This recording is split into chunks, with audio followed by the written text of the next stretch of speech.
right now. Pittsburgh's best sports show is about to begin. Call us or tweet us. We've got things to talk about on the Ireland Contracting Nightly Sports Call. Good evening, everyone. Welcome inside the Fan Cave. This is the Ireland Contracting Nightly Sports Call. We talk to you on the Borders and Borders hotline. All you have to do is give us a call on that. It's 412-575-2600, or you can do it on Twitter at KDPomp, at Chris Mueller, PGH. And Chris joins us up at 93.7 The Fan, where I'm sure, like here, it was a very busy day, what with the announcement that Kyle Dubas won't be the GM, although he will for now, at least to start. He is the Director or President of Hockey Operations. That means he oversees everything. The one thing he didn't have in Toronto, where Brendan Shanahan was constantly looking over his shoulder. So it's interesting, Chris. He didn't make it sound like a couple of weeks ago like he was going to do anything other than coach or be in Toronto or take time off. Now here he is, after a lot of, I'm sure, deliberation with his family, consideration of all these things that went into his contract. He's here in Pittsburgh. Do you like it? I do. You know, you said deliberation with his family. You know what else there was probably, Bob? A large comical sack, like a burlap sack with a gigantic $ printed on it from the Penguins. That probably kind of helped. They held that up, and he was like, well, let me reconsider.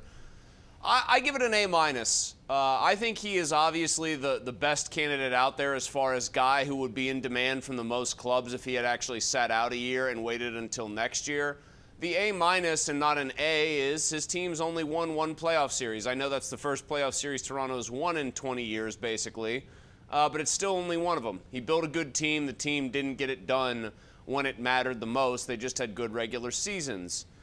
Having said that, I still think the larger point is that he would have been in demand. I do think he fits with what Mike Sullivan wants to do, and I don't think it's any coincidence that he is the president of hockey operations. You have leverage. You want it to be your show. You want it to go on your terms, either succeed or fail. You can push for that, and he got it. And I also think whoever is his general manager hire, could be Jason Spezza, people are speculating. I know he's got a cap guy in Toronto who's like among the best, if not the best in the league at that part of the job that he could bring over. Kyle Dubas is going to be running this show. The statement said so. He's going to have the strategic vision and philosophical vision. It's going to be his applied to this franchise. This is his show now, regardless of who he hires to actually be the GM.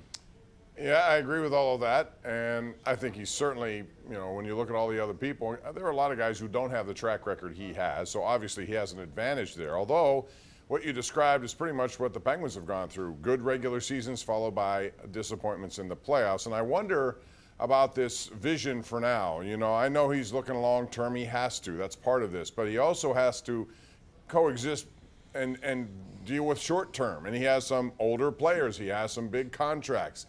He still has, $20 million to work with, which is no small sum of money. But he's got to figure out something to do with some of these contracts and how to get younger and better. The bottom six is a key. The defense is a key. Both of those areas need a lot of help, I think, at this point. Can he do both at the same time? That seems like a lot to me. I mean, I do think it's a difficult job. I wonder about what kind of a job it's considered around the league. I think the Penguins are still a glamour franchise, but they are very much one on the precipice of transition. So I think actually doing the job, Bob, is going to be very difficult. He does have some cap room. They should buy out Granlund. Whatever cap hijinks he's learned that help teams. I know he had a reputation for doing some innovative things, Bob, in Toronto. Whatever he learned up there, he's going to have to put to good use to try to clear out some of the dead weight here. And then, get younger and get better. It's a tough, tall marching order. Have youth, have that youth be good right away. That requires some luck, a keen eye, and some really shrewd moves. I will be not surprised. I think he'll make them a playoff team again next year, Bob, because I do think he'll do enough work on the margins.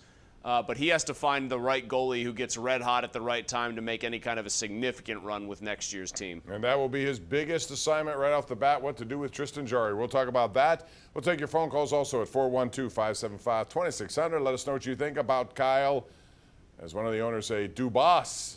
Coming to Pittsburgh. I couldn't believe that one. Dubois.